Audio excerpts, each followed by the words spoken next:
continuación vamos a dar paso a Juan Zapater. Zerbaino berriro eskerrak eman nahi dizkizuet jardunaldi honetan parte hartzeagatik. Esan dudan bezala, orain Juan Zapaterren txanda izango da, eta Gerardo Lizarragaren alderdi zinematografikoari buruz hitz egingo digu. Eskerrik asko Juani ere gurekin izateagatik. Buenos días a todos y a todas. Quiero agradeceros de nuevo vuestra presencia en esta última jornada del ciclo de conferencias en torno al exilio de la figura de Gerardo Lizarraga. En esta ocasión tenemos como ponente a Juan Zapater, a quien también agradezco su magnífica disposición para colaborar con el Instituto Navarro de la Memoria en esta y en todas las ocasiones en las que se lo hemos pedido. Hoy nos va a acercar, como decía, la faceta cinematográfica de Gerardo Lizarraga, a través de la conferencia titulada La vida en 24 de segundo. Juan Zapater, de Pamplona como Gerardo Lizarraga, actualmente es director de la Fundación Bilbao Arte Fundación desde octubre de 2010. Es licenciado en Ciencias de la Comunicación por la Universidad de Navarra y doctorando por la Universidad Complutense de Madrid. Juan Zapater viene ejerciendo la escritura de arte y cine desde los años 80 y en la actualidad publica sus críticas en los periódicos del Grupo de Noticias, el Diario de Noticias de Navarra, Diario de Noticias de Guipúzcoa, Diario de Noticias de Álava y Deia, en Vizcaya. Es coautor, entre otras, de la obra sobre David Lynch, publicada por el Festival Internacional de Sitges 2007, la obra Shinya Tsukamoto, poeta y guerrillero del cinematógrafo, editada por el Festival Internacional de Cine de Gijón, y El cine de los 1000 años. Una aproximación histórica y estética al cine documental japonés, 1945-2005, editado por el Festival Punto de Vista del Gobierno de Navarra. Asimismo es coeditor del Nuevo Cine Coreano, de la colección Nosferatu, y editor, entre otras, de las siguientes publicaciones: Dibujos en el vacío, en colaboración con el Iván de Valencia; Satoshi Kon, Sueños e imágenes de un Japón probable, editado por Artico; y El camino del cine europeo, 2 volúmenes, el primero y el segundo. Conferenciante, escritor, gestor cultural, ha sido director de publicaciones especializadas en arte contemporáneo y cine. Y ha impulsado y dirigido festivales, encuentros, cursos y seminarios, y ha comisariado y escrito sobre muestras de arte contemporáneo desde mediados de los años 80. Y también destacar que, junto con Blanca Oria, es co-guionista del documental Estrellado sobre la figura de Gerardo Lizarraga, que hoy nos ocupa. Como decía, el título de la conferencia que iba a pronunciar es La vida en 24 de segundo. Creo que este título tiene que ver algo con la anécdota que comentabais hace un momento del cine sobre Remedios Varo, o sea, de esa película que vio en París. Bueno, él será el que lo comente, que lo aclare. Nos va a hablar, como digo, de su faceta cinematográfica, desde su acercamiento al mundo del cine en el París de finales de los años 20, cuando acompañaba a su padre a los conciertos de Pablo Sarasate en París. Nos hablará también especialmente de ese gran proyecto cinematográfico conjunto con Manuel Ortiz de Barricúa, que al final no pudo llevar al celuloide, que fue La Torre de los 7 Jorobados, de otros proyectos, de otras participaciones cinematográficas.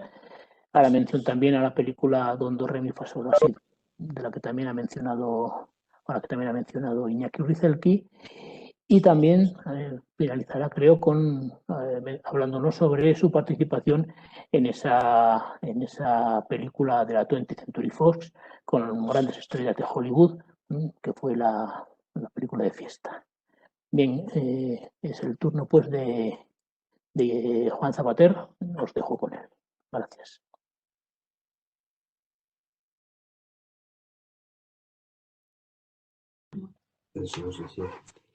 Hola, Egunon, buenos días, bienvenidas, bienvenidos a todos. Oyéndote hablar, muchas gracias por la introducción, Manolo, pero lo que me doy cuenta es que sobre todo lo que tengo son ya bastantes años. Es una cosa que también, cuando acumulas referencias y trabajos, pues también pesa.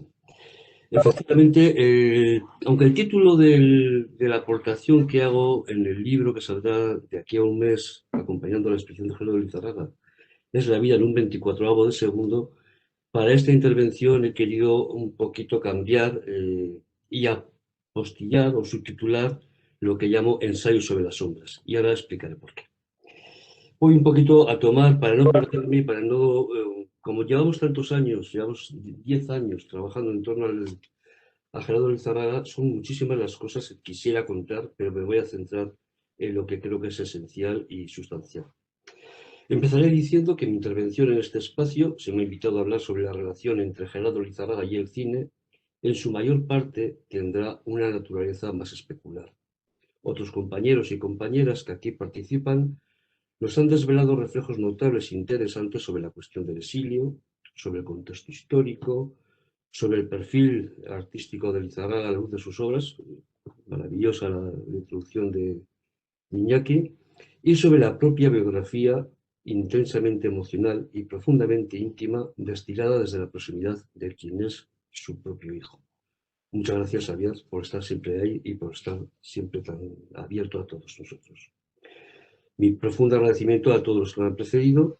Y luego, para finalizar, cuando acabe yo, la comisaria y el resaltar principal impulsora de esta recuperación histórica de Lizárraga, nos hablará en concreto sobre el Yelés, sobre el periplo personal de Gerardo en el campo de concentración y sobre la obra que allí realizó. He de decir que todas y todos han partido de restos, de ruinas, de reliquias, de pruebas materiales y de referentes históricos. Pero hablar de Gerardo y el cine, aunque se puede y se deba recabar la ayuda de todo lo anterior, obliga a hablar casi exclusivamente de sombras, huellas de sombras semejantes a aquel tren de sombras que fue como Máximo Gorki definió aquel invento llamado cine. En consecuencia, deberé especular porque las dos obras decisivas que podían haber dado peso específico a esta intervención no existen. Una fue destruida casi el día después de su nacimiento. La otra ni siquiera pudo nacer. Se la quedaron otros. Y sin embargo, y aquí enlazo un poco con el final de la exposición de Iñaki, fue una huella de sombra, la del retrato del propio Gerardo, la que tal vez salvó su vida, probablemente su libertad, y la que sin duda mostró el camino que debía tomar el proyecto de hacer un documental estrellado sobre la existencia de Gerardo Lizarraga. El relato con el que se puso en marcha el documental estrellado sobre la figura de Gerardo Lizarraga narra cómo, con los nazis a las puertas de París, un grupo de refugiados españoles vinculados al mundo del arte, quienes estuvieron más o menos, como bien ha dicho Xavier, pues eso queda un poco en el mundo de la hipótesis, acuden a esa sala de cine para tratar de evadirse de la amenazante realidad que tenían ante ellos, y en ese grupo se encuentra Remedios Varo. En aquel momento, a mi entender, más musa que artista, y ya en ese momento es mujer de Gerardo Lizarraga, de quien se había separado unos años antes. En esos momentos, Remedios Varo, vivía con el poeta surrealista francés Benjamin Pérez. Antes de que comenzase la película, se proyectó uno de sus noticiarios habituales en aquellos años en los que se hacía un repaso a los sucesos de la actualidad. Esto lo cuenta y lo relata estupendamente bien el propio Xavier en el documental estrellado.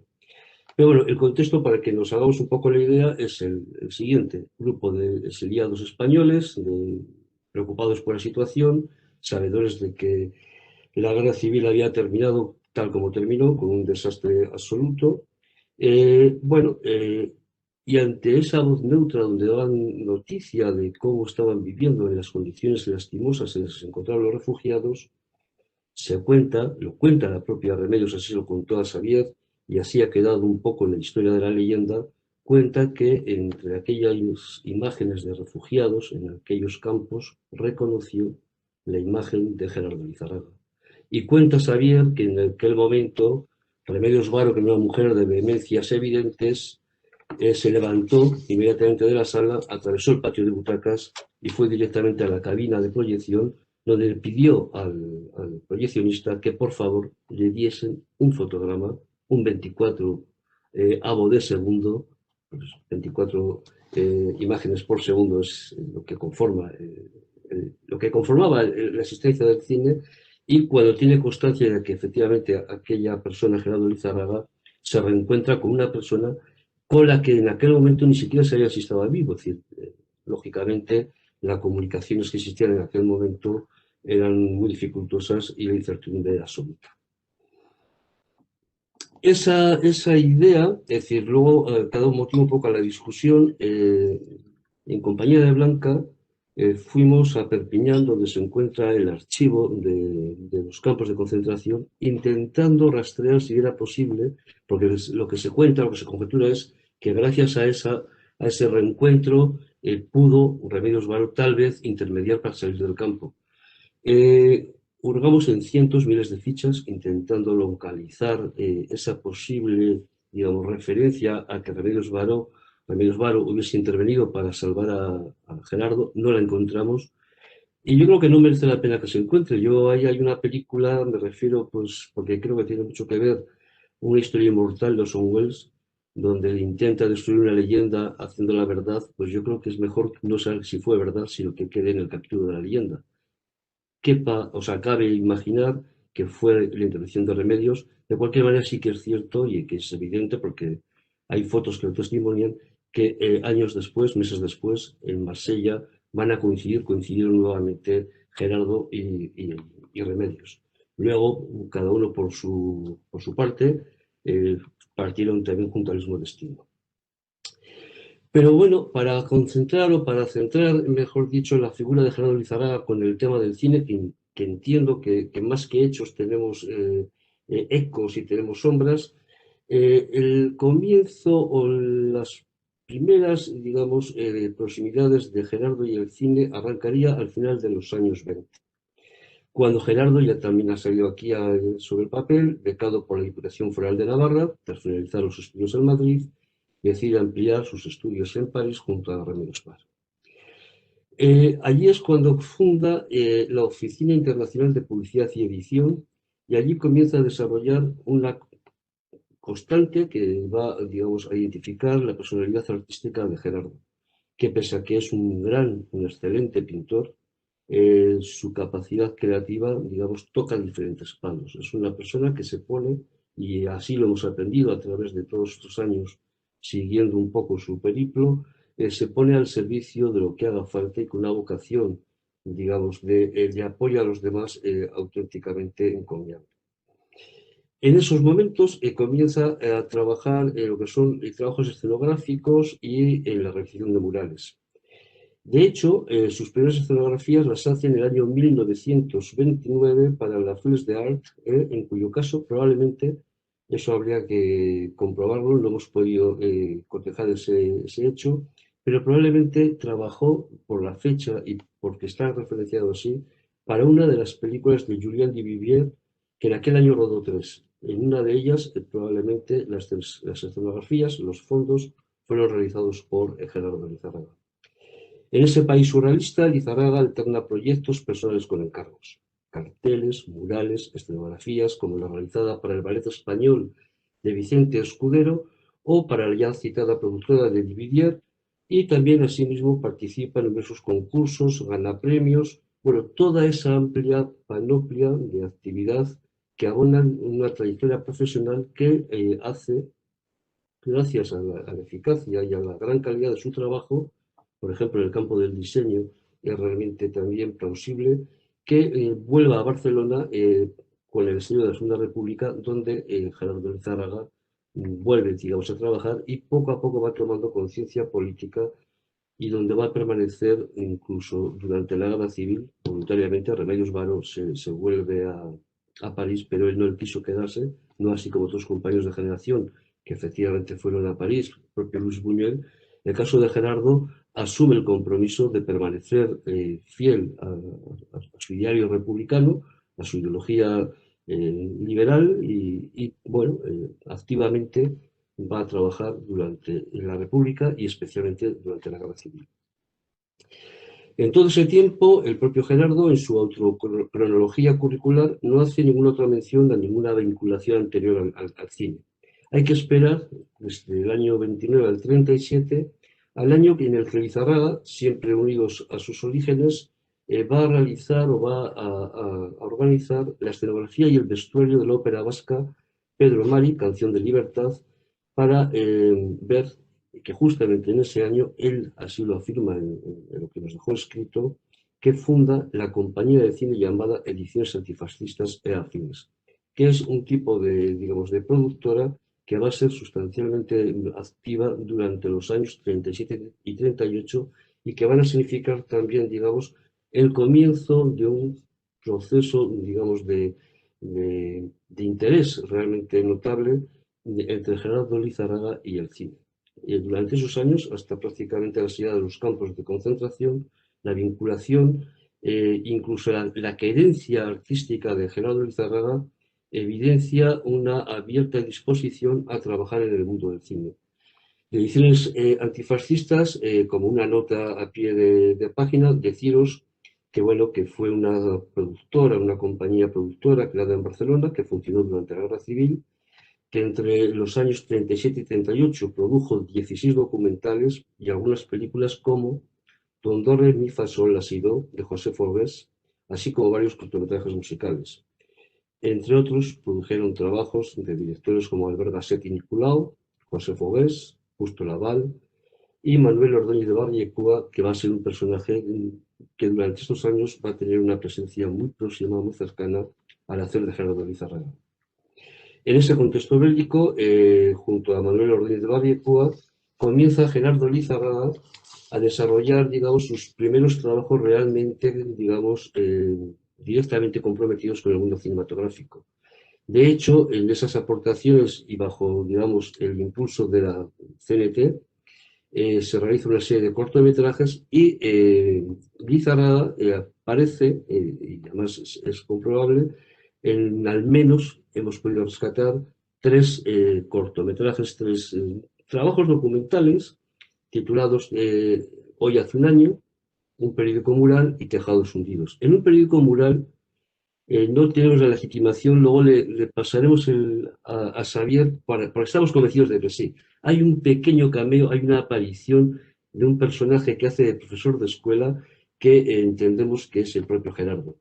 El documental, este trabajo didáctico es curioso porque merece la pena recuperarse, se proyecta íntegro aquí en la exposición porque con un carácter pedagógico absolutamente contemporáneo se ve a un grupo de escolares, de niños de corta edad, trabajando colectivamente en la elaboración de un periódico para, de alguna forma, divulgar las circunstancias en las que estaban viviendo. Bueno, pues probablemente en esa película que data del año 37 tenemos el primer cameo, la primera aparición artística que realiza Gerardo Lizarraga. Pero, sin embargo, también hay noticia, así lo relata en algunas de las notas que conseguimos rescatar gracias a la aportación de Xavier, también él hace una referencia a que durante esos años, él, así lo dice literalmente, se hace cargo de todo el trabajo de guión, dirección, marquetería y edición de una película que retrataba la historia, hasta ese momento, años 37 y 38, de la Guerra Civil. Bueno, pues de esa película aparentemente tampoco queda ni rastro. Y de la que nada ha aparecido, y es una película que realmente tuvo sí un eco mediático importante, de la película tanto delirante, extraña y eso sí profundamente surrealista, titulada Don Do, Re, Mi, Fa, Sol, La, Si, Do. Su estreno, es decir, estaba previsto para finales del 38 o comienzos del 39, pero en ese otoño doblemente crepuscular se adelantó la noticia del desmoronamiento de Cataluña.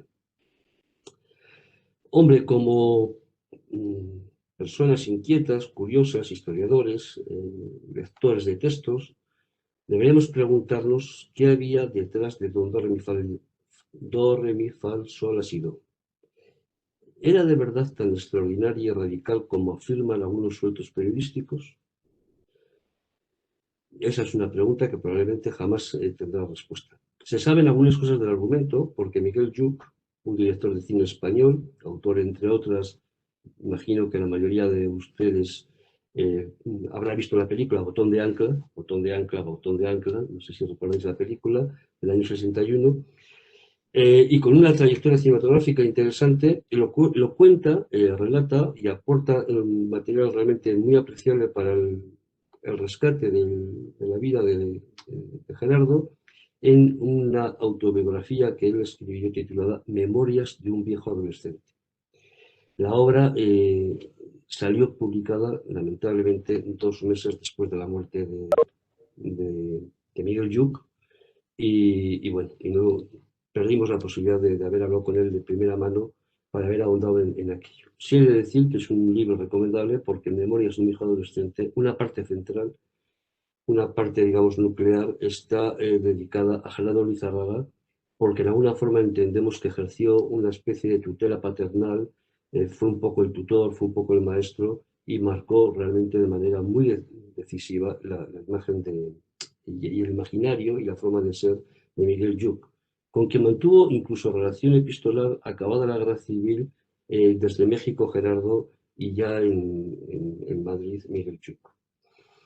De cualquier manera, los recuerdos que Miguel Lluch evoca están centrados en la Barcelona del año 29 al 39. Hay una presencia permanente de Gerardo Lizarraga y hay varias citas donde cuentan cosas de cómo pudo ser la película. Son los únicos vestigios que tenemos para poder desentrañar qué era aquella película que, digamos, que tanta expectativa generaba. Miguel Lluch, y ahora leo literalmente lo que él dice, cuando apenas había cumplido 16 años, explica así cómo fue un poco su participación en el rodaje. Él dice, en los estudios de Lepanto, EA Films rueda Don de mi fa sol la sido, película larga y surrealista. Los que trabajan en ella dicen que nunca se hizo cosa parecida y que si no los encierran los loqueros será un éxito. Los loqueros no los encerraron, pero los asesinos de la libertad hicieron desaparecer la película. La película, dirigida por José Fogués, fue objeto de reportajes y prelanzamientos. Se publicaron fotografías con un grupo actoral singular. La imagen que nos ha mostrado Iñaki es perfectamente, digamos, emblemática. Es una imagen muy singular donde de los tres personajes, el personaje de la izquierda es otro cameo, es otra intervención realmente actoral. Le gustaba mucho a Gerardo. Xavier podrá abundar mucho más en todo ello. Le gustaba mucho disfrazarse y le gustaba mucho encarnar personajes, algo muy propio del ámbito surrealista, donde, como todos y todas sabemos, el concepto que atraviesa, digamos, la actitud surrealista es intentar acercarse a la realidad desde todas sus facetas posibles. No solamente esa realidad cotidiana absolutamente, digamos, constatable, sino la que forma parte del ser en su máxima expresión, los sueños, el inconsciente y, por supuesto, digamos, ese mundo interior. De la película, sí estamos convencidos, tanto Blanca como yo, analizando y siguiendo un poco el tema, que la película llegó a terminarse, aunque Miguel Lluch aporta en su biografía, la última vez que se refiere a la película, él dice que en octubre del año 38, dice, octubre empieza peor que mal. El primer martes, a media mañana, producción ordena paralizar todos los programas, así como el montaje del largo surrealista Don Do Re Mi Fa Sol La Si Do. Ahí acaba un poco el tema.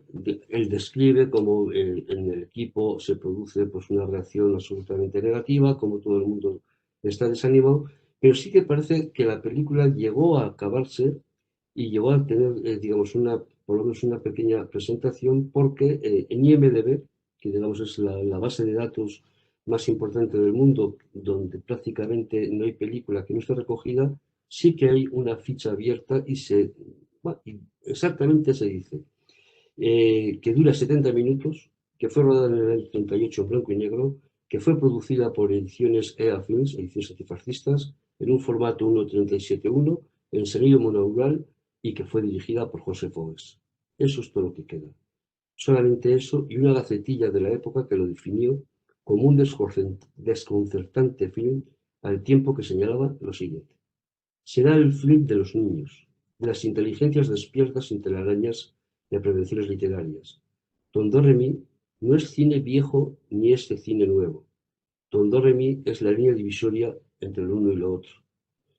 Pues ahí queda ese misterio que no hemos sido capaces de encontrar, entendemos que no se llegó a hacer tirada de la película, que solamente estuvo el copión, y entendemos que cuando las tropas franquistas entran en Barcelona, en esa labor, digamos, de tierra quemada, pues entre otro tipo de cosas que desaparecieron, pues la película fue totalmente destruida. Si hubiese tenido una distribución medianamente comercial, es probable que en algún sitio, en algún lugar, una copia podría o pudiese conservarse en algún sitio.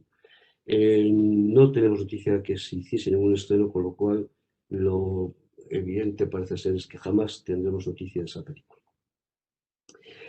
Pero si de esta película desapareció sin dejar algunos rastros, lo que también permaneció inédito durante mucho tiempo, y es una cosa que a Iñaki le ha gustado mucho y me alegro que tenga interés por La Torre de los Siete Jorobados, es que en el invierno del año 39, cuando Gerardo Lizarraga, huyendo, digamos, de la amenaza de muerte y de baño de sangre que habían prometido los fascistas que acompañaban a Franco, eh, en esa playa, Lizarraga se evadía mentalmente de aquella prisión, no solamente con los dibujos maravillosos que hemos podido recuperar y que nos acompañan en esta exposición, sino soñando con hacer una película que también yo llamo un poco la atención. Es decir, fijaros la situación. Está hacinado en una playa donde, sobre todo, hubo diferentes etapas, ya nos lo han contado otros compañeros que han estudiado con profundidad el tema. Hubo diferentes etapas. La primera etapa fue tremenda, porque la primera etapa no había más que arena, la playa y la alambrada. Los relatos de los supervivientes de los campos cuentan que muchas noches, ante el frío, se enterraban en la arena y que muchas mañanas muchos de los que habían enterrado ya no volvían a salir. Es decir, en ese campo, es decir, eh, superando el miedo, superando la desesperación, Gerardo Lizarraga estaba ideando hacer una película que se titulaba La Torre de los Siete Jorobados, que quienes la hayáis visto sabéis exactamente cuál es su contenido, que es un contenido absolutamente, digamos, en ese contexto casi delirante. Por cierto, que quienes no hayan visto la película, sí es interesante saber que cuando se evoca, digamos, se enuncia su título, La Torre de los Siete Jorobados, todo el mundo pensamos o se llega a creer que nos referimos a una torre que hacia el cielo, es decir, cuando es justo todo lo contrario, es una torre que se abisma en el infierno. Pero bueno, de eso daría lugar a otro tipo de temas. Vamos a centrarnos en lo que pasa con la película. ¿Y por qué hasta este momento prácticamente ningún estudio que se ha hecho en torno a la Torre de los Siete Jorobados hay ni la más mínima cita al trabajo de Gerardo Lizarraga?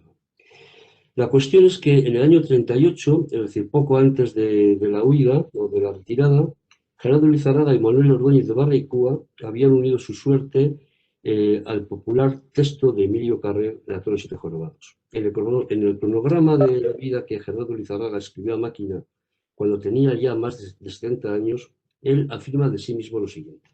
Año 1939. En Barcelona, dice, se había iniciado antes de la retirada forzosa el trabajo de la película La Torre de los Siete Jorobados, y a través de una incesante correspondencia desde el campo continúa, decía por él mismo, trabajando en ella. El dato más rotundo a este respecto lo escribe el citado Ordóñez de Barraicúa, a la sazón coproductor, porque los productores iban a ser tanto Gerardo como Ordóñez de Barraicúa. Lo cuenta Ordóñez en una relación epistolar que se conserva entre ambos y que puede verse también, vuelvo a hacer referencia a la exposición que ahora se programa en el Museo de Navarra y programado por el Museo de Navarra y con el apoyo realmente valiosísimo del Instituto de la Memoria. En ella, con fecha del 22 de agosto de 1940, Barraicúa dice que el guión lo está trabajando Suárez Guillén. Bueno, pues de ese guión, de esa adaptación al texto literario, que era un folletín. Emilio Carrer, cuando publicó la obra, lo hizo por capítulos, por fascículos, y es más, hay bastantes evidencias de que realmente el final de la Torre de los Siete Jorobados no le pertenece a Emilio Carrer, sino que fue culminado por otro compañero. Él dice, de ese guión no ha sido posible encontrar absolutamente nada. En otra carta posterior, Barraicúa señala que su intención, la intención, digamos, conceptual que iban a darle a la adaptación de la novela, dista bastante de la visión que apuntaba Fogués, Quiere decir que Fogès, director de la película Don Remy, también inicialmente, digamos, se sumó al proyecto, por lo menos en su primera fase. Lo que dicen exactamente cuando hablan de la película, parece que ellos quieren hacer mucha más reflexión en la parte más oscura de la novela, en la parte, digamos, justamente que la adaptación de Neville pasó por alto. Decir, por ejemplo, o reseñar, de todo aquello que prácticamente no ha quedado ni rastro, sí se han conservado algunos pequeños bocetos y algunos dibujos que en algunos casos, gracias a Internet, hemos podido localizar, realizados por Gerardo Lizarraga y que guardan además una semejanza, como muy bien has apuntado Iñaki, con el universo que luego iban a adaptar o iba a llevar Neville. Bueno, no podemos, digamos, garantizarlo porque habría que seguir, digamos, investigando, pero sí que parece que hay bastantes nexos en común entre, digamos, el proyecto abortado y imposibilitado llevarse a efecto, iniciado por Reyecúa y Lizarraga, y el proyecto que finalmente años después llevaría a cabo en el MIR.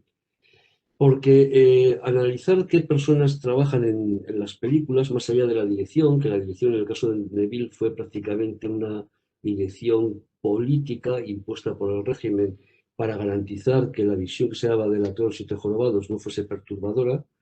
Pensad que es la primera película de cine fantástico que se hace en España, que el género es un género maltratado probablemente por una razón cultural. En el debate o en el coloquio, si alguien quiere que abundemos, abundaremos en ello. Pero bueno, volviendo un poco a los eslabones que permiten establecer una corriente de proximidad o de transmisión entre el proyecto de Lizarraga y Barrialcúa y el que hizo Neville, hay una serie de personas que son interesantes que participan en la película de Neville. La primera, y creemos que pudo ser el puente que significó, digamos, el traslado de aquel viejo proyecto que no se llevó a cabo para hacerlo luego años después, es Fernando Roldán. Hoy prácticamente olvidado, Roldán fue un profesional todoterreno que comenzó en la época del cine mudo. Fue un activista inquieto y comprometido y que durante la Guerra Civil contribuyó a la realización de reportajes y documentales. Entre otras cosas, Fernando Roldán fue autor de una película de ficción que tuvo un notable éxito en la época, Así venceremos, se titulaba, rodada en el año 37 en el Madrid asediado del No Pasarán. La película, también, digamos, convergiendo con un poco con el espíritu de Gerardo Lizárraga, se definió como un film de propaganda antifascista, es decir, ambos estaban en la misma línea. Se sabe, eso sí que es evidente, que Roldán fue depurado, o sea, purgado, purificado, como Figa, como tantos otros que se quedaron aquí. Y has comentado una cosa que es realmente interesante, Iñaki, y es cómo los que se fueron sufrieron lo suyo, pero los que se quedaron, en la mayor parte, y cuando se analizan sus obras, se ve que pintaban mucho mejor antes que después. Eso es una evidencia. Es decir, sin libertad no se puede crear arte. Y eso es una cuestión, yo creo que irrebatible. Bueno, pues se sabe que Roldán fue purgado y de hecho, pese a haber sido un director de éxito popular, nunca se le permitió volver a dirigir ni una sola película. Vigilado por el nuevo sistema y desautorizado por su filmografía anterior, Roldán se vio obligado a aceptar trabajos técnicos al servicio de otros directores como Butch y Juan de Orduña. Y fue trabajando con Orduña, el director de Locura de Amor, cuando Roldán entra en contacto con Luis Júdez, con quien Germán López cierra el triángulo de los principales impulsores, productores y productivos de la singular empresa de llevar al cine la historia de Carrer. Como recordaría en el libreto publicado con motivo de la edición en DVD en el año 2011, el guionista y realizador Santiago Aguilar, de aquellos tres implicados en la financiación y explotación de la Torre de los Siete Jorobados, tras su realización, ninguno volvió jamás a trabajar en el mundo del cine. Es un tema también interesante sobre el que se podría abundar profundamente. Otro vaso comunicante que podía saber del hacer de Lizarraga y Barrecúa, aparte, claro, del propio Emilio Carrel, que fue con quien inicialmente pusieron en marcha el tema, es lógicamente el que fue guionista, el que figura como guionista de la película, José Santugini. Y es otro personaje que tampoco el azar le trató con mucho cariño. Santugini, como otros muchos, fue director de una sola película, Una mujer en peligro, año 1936. El peligro para él, eso lo aporto yo, fue estrenar su película cuando el ejército español, al mando de Franco, afilaba bayonetas y proyectaba golpes de Estado para restaurar el orden que habían decidido.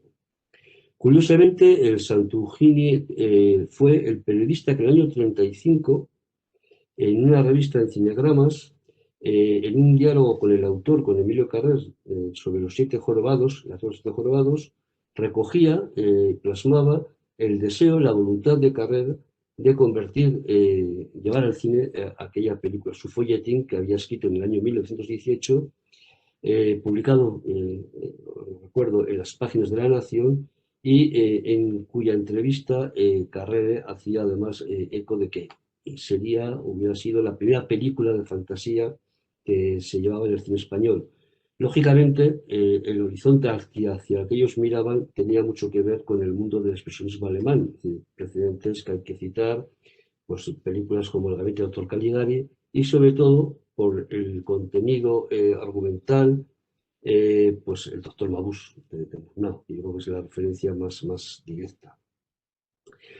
Y es el propio Santugini, y eso es muy interesante para entender cómo fue la incorporación de Neville. Neville se incorpora, lo dice él, cuando ya prácticamente todo el proyecto estaba en marcha.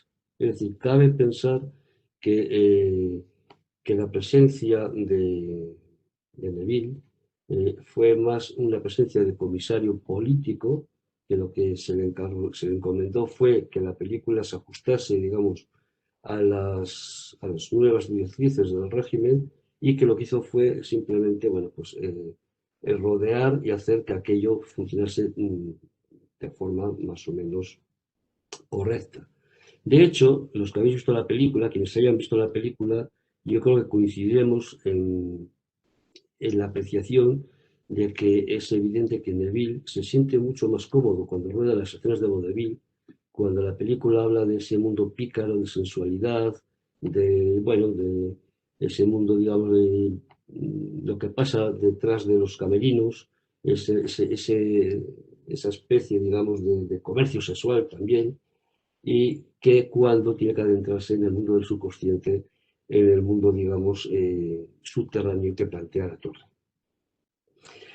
Entonces, un poco a lo que he dicho al comienzo, es decir, ¿cómo podemos pensar cuál es la mirada cinematográfica de Gerardo Lizarraga si dos de sus películas, dos de las obras en las que probablemente podríamos haber tenido más referencia de cuál era su mirada de autor, han desaparecido? Pues es realmente difícil.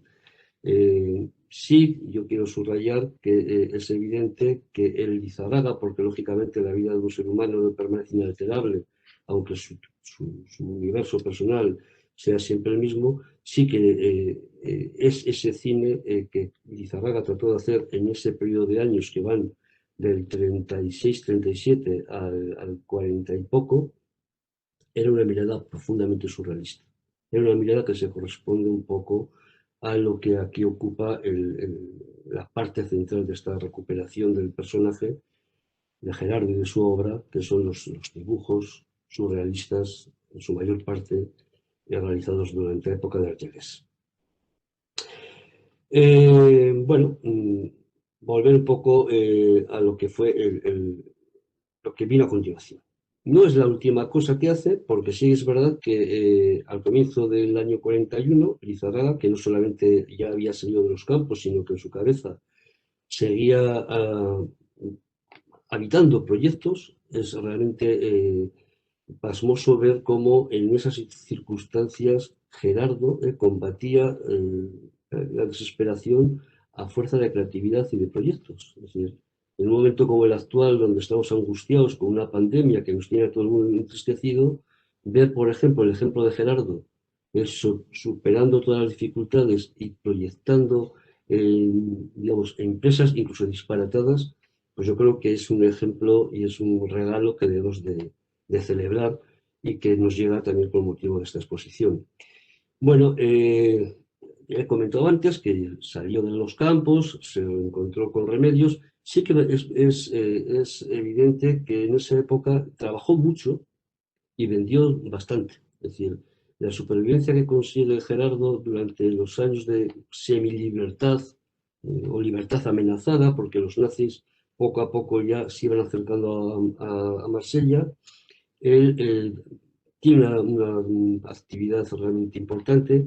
El Conivés Montán le monta también un espectáculo que curiosamente se va a titular México, o que gira en torno a México, como si en una forma preludiera que iba a ser el final de su tema, pero en ese periodo sí quiero señalar también, o hay que señalar, que durante ese tiempo él no pensaba ir a México. Él lo que tenía ideado era irse a Venezuela y quería montar una productora en Venezuela y además había conocido, había intimado, tenía, digamos, como cierta afinidad con Miguel Moraita, con quien pensaba montar la primera compañía cinematográfica de Caracas. Moraita es perfectamente conocido, pero bueno, para quien no tenga referencia, pues decir que había sido capitán, era sobrino de Francisco Franco, pero el sobrino bueno, es decir, el sobrino que combatió a favor de la República, que defendió Barcelona hasta el último momento y que lógicamente tuvo que marcharse porque probablemente su tío pues lo hubiera castigado, incluso algo más. Pues bueno, aquel proyecto de irse a Caracas juntos y de montar una productora eh, tampoco se cumplió. Es decir, es casi una constante en la vida de Gerardo, que no se cumplió casi ninguno de los sueños, pero que sin embargo supo siempre tener sueños, digamos, en movimiento.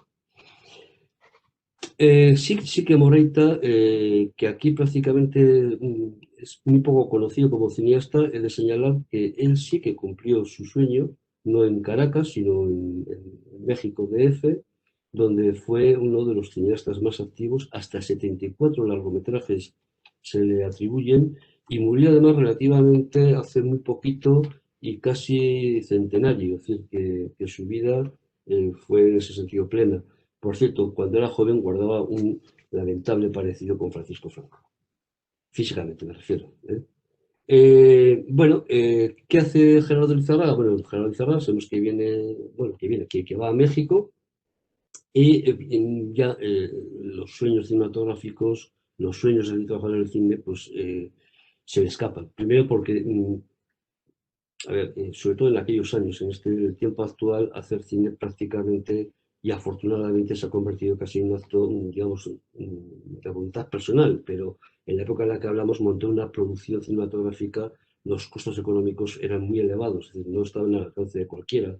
Había que tener una industria, había que tener un equipo, entonces, lógicamente, era realmente difícil. Sí se cuenta, bueno, pues que durante algún tiempo pues trabaja en escenografías en México. Bueno, en México Gerardo, otros contarán mejor que yo, sobre todo desarrolla su faceta como retratista, excelente retratista y paisajista. Y se gana la vida, saca adelante su familia y, digamos, y es relativamente feliz. Parecería que aquí se iba a acabar todo tipo de relación entre el cine y Gerardo Lizárraga, pero que la casualidad tuvo mucho que ver con el ir y el venir de Gerardo Lizarraga. Se estrelló, pero tenía buena estrella pese a todo. Hace que un personaje como Hemingway, con quien coincidió, por lo menos en proximidad física, no se conocieron, pero sí que tuvieron bastantes encuentros en las vidas de ambos. Bueno, pues aparece una circunstancia. Recordemos, Hemingway había escrito The Sun Also Rise, Fiesta, conocida aquí como Fiesta, en el año 1926. Fue su primer gran éxito literario, y en su interior, quienes conozcan la obra literaria o la película al menos, podéis percibir que había jirones reflejos de la propia vida personal de Hemingway. Hay algo de autobiográfico. El escritor y periodista norteamericano Hemingway visitó la capital de Navarra por primera vez en el año 23. No había cumplido Hemingway cuando vino aquí, a Pamplona, de 25 años. Vino como reportero, como periodista del Toronto Star. Esos Sanfermines, Gerardo Lizarraga había cumplido 18. Ya había empezado a estudiar pintura bajo la tutela, bajo la enseñanza de Ciga, y estaba ya, digamos, acariciando su salida hacia la Academia de San Fernando en Madrid. No coincidiría, es decir, pero estuvieron a escasos metros en la Pamplona del año 23.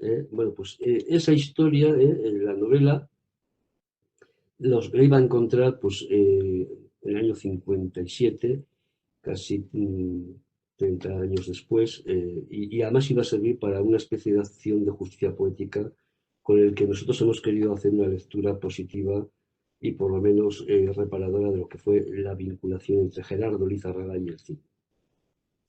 Bueno, como dato, Hemingway, cuando viene en aquella época, vino en el 23, vuelve en el 24. En el 24 le acompaña su primera mujer, Elizabeth Hadley, y además viene un grupo de amigos. El primer año descubre Pamplona, descubre San Fermines, cree que es una especie de cosa exótica que a él le llena de vino y de pasión. Entonces vuelve con Donald Ogden, con Robert McCalmont y con John Passos. Volvió otra vez en el año 25 con la idea de escribir la novela que firmaría o que presentaría en el año 26, y luego regresó en el 27, en el 29, en el 31, en el 53 y por última vez en el 59.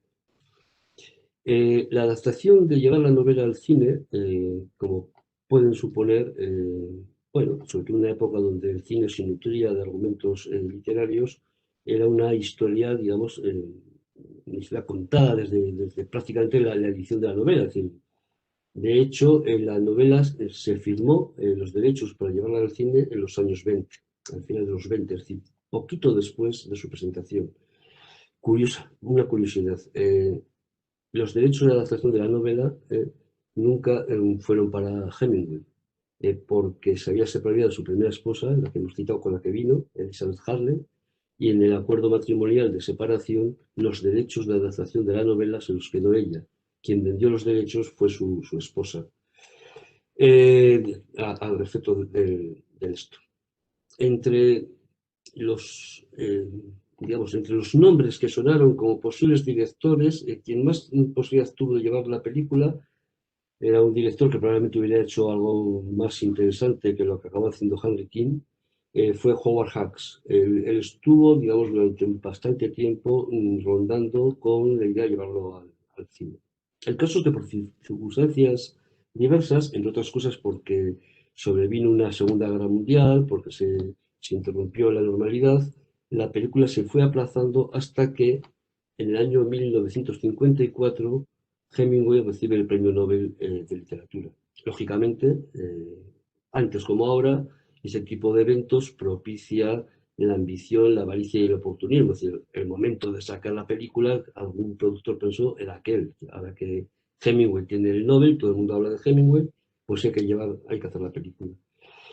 En ese contexto, en el año 55, es decir, poco después, Howard Hawks, que ve que la película le interesa o le interesa menos, acaba vendiendo los derechos al productor Zanuck de la 20th Century Fox y cobra, eso sí está el dato cotejado, 10 veces más de lo que le había costado. O sea, cobró 10 veces más que lo que recibió la primera esposa, la ex esposa de Hemingway. Se pone en marcha el proyecto, no queda claro, porque hay una leyenda, siempre todo lo que tiene que ver con Gerardo se mueve en una zona de niebla. Él fue tan discreto en su vida que incluso en las fotografías siempre aparece en segundo plano. Luego fue un hombre de una generosidad extrema que cedió el paso a los demás hasta que se olvidó de entrar en el dentro, o sea, que se quedó casi fuera de todas las historias. Bueno, lo que sí parece, volviendo un poco a esa zona un poco de niebla que rodea el rodaje de la película, siempre se comentó que no se rodó en Pamplona por motivos políticos. no parece ser que ni siquiera que se hiciese el movimiento, sí parece que tuvo más que ver con los deseos de producción. Hemingway, como autor de la novela, hizo valer sus derechos e impuso que la protagonista tenía que ser Ava Gardner. Ava Gardner ahora probablemente es un recuerdo, un bello recuerdo, pero en aquel momento Ava Gardner era la diosa del cine, era, digamos, la referencia por excelencia. Y Ava Gardner impuso también su calendario, su agenda, y su agenda le impedía rodar en la época de verano cuando suceden los Sanfermines, en julio no podía rodar, con lo cual tuvo que montarse el rodaje en México. Y lógicamente, si se hizo, mandan a un director de fotografía a Pamplona, la Pamplona del año 56, a rodar, a hacer unas tomas del rodaje de Sanfermines, una serie de material, en especial todo lo que tiene que ver con corridas de toros, y con eso se pone un poco en marcha el proyecto. Y así llegamos al año 57, que es cuando Rally Zanuck decide enviar a su equipo a los estudios de Morelia, en el estado de Michoacán, en colaboración con los estudios de Churubusco, Azteca, y de alguna manera alguien piensa que dice, bueno, pues Gerardo Lizarraga, es decir, que ha vivido en París y que ha vivido en Pamplona, que es originario de Pamplona, es probablemente la persona más autorizada para hacer algo semejante a lo que es una dirección artística. Y Gerardo Lizarraga recibe el encargo y con la pasión que le caracteriza, bueno, pues se vuelca en ello.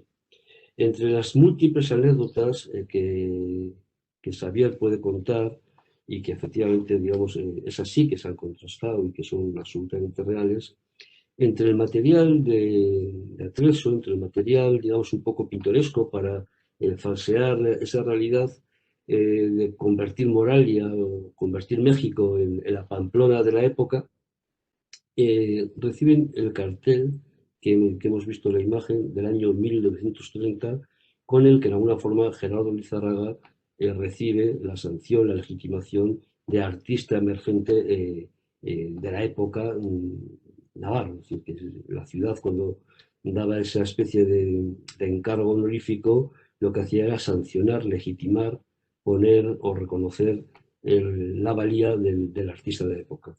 Bueno, pues ese cartel, una copia de ese cartel llega allí y imaginaros, digamos, en la cara de estupefacción que tuvo Gerardo Lizarraga cuando vio que ese cartel era su propio cartel. Bueno, pues el azar ha formado parte.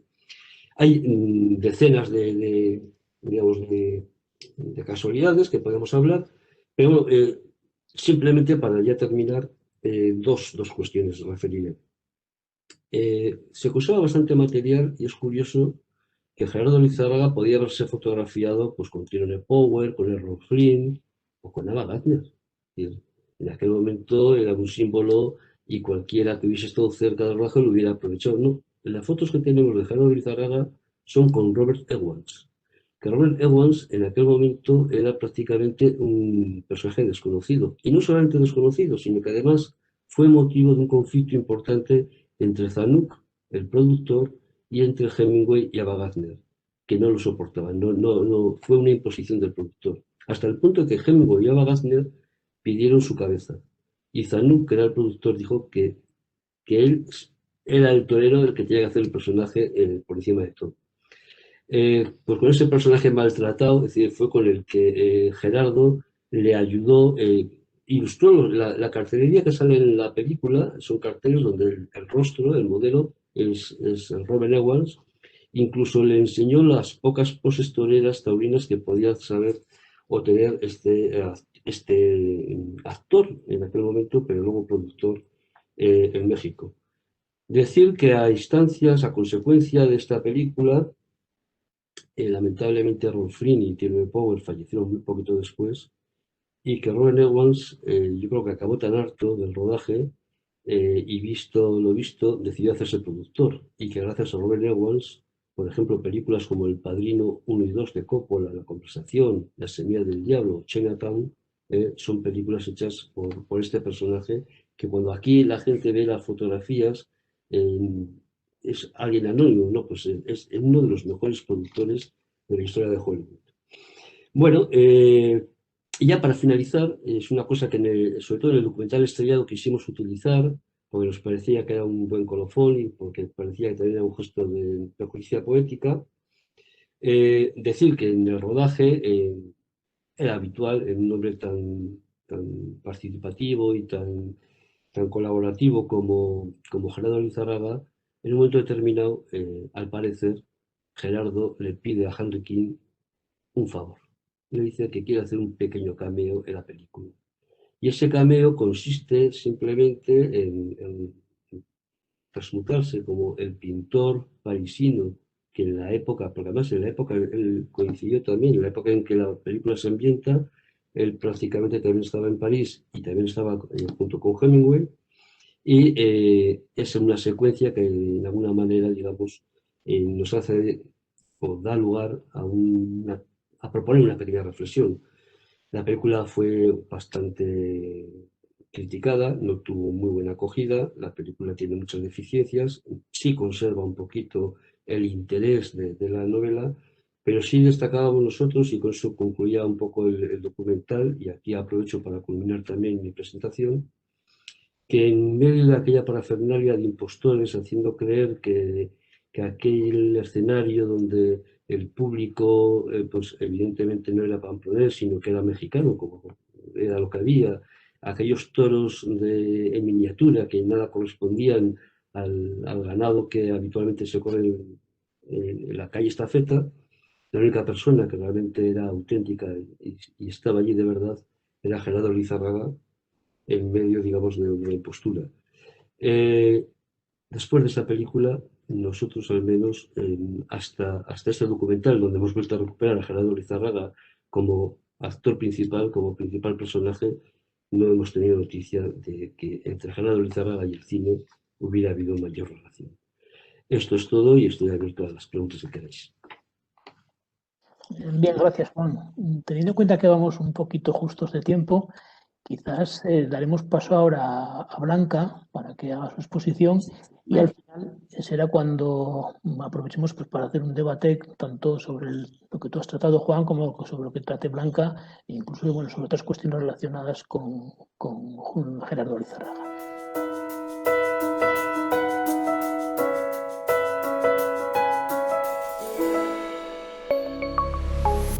Gobierno de Navarra. Nafarroako gobernua.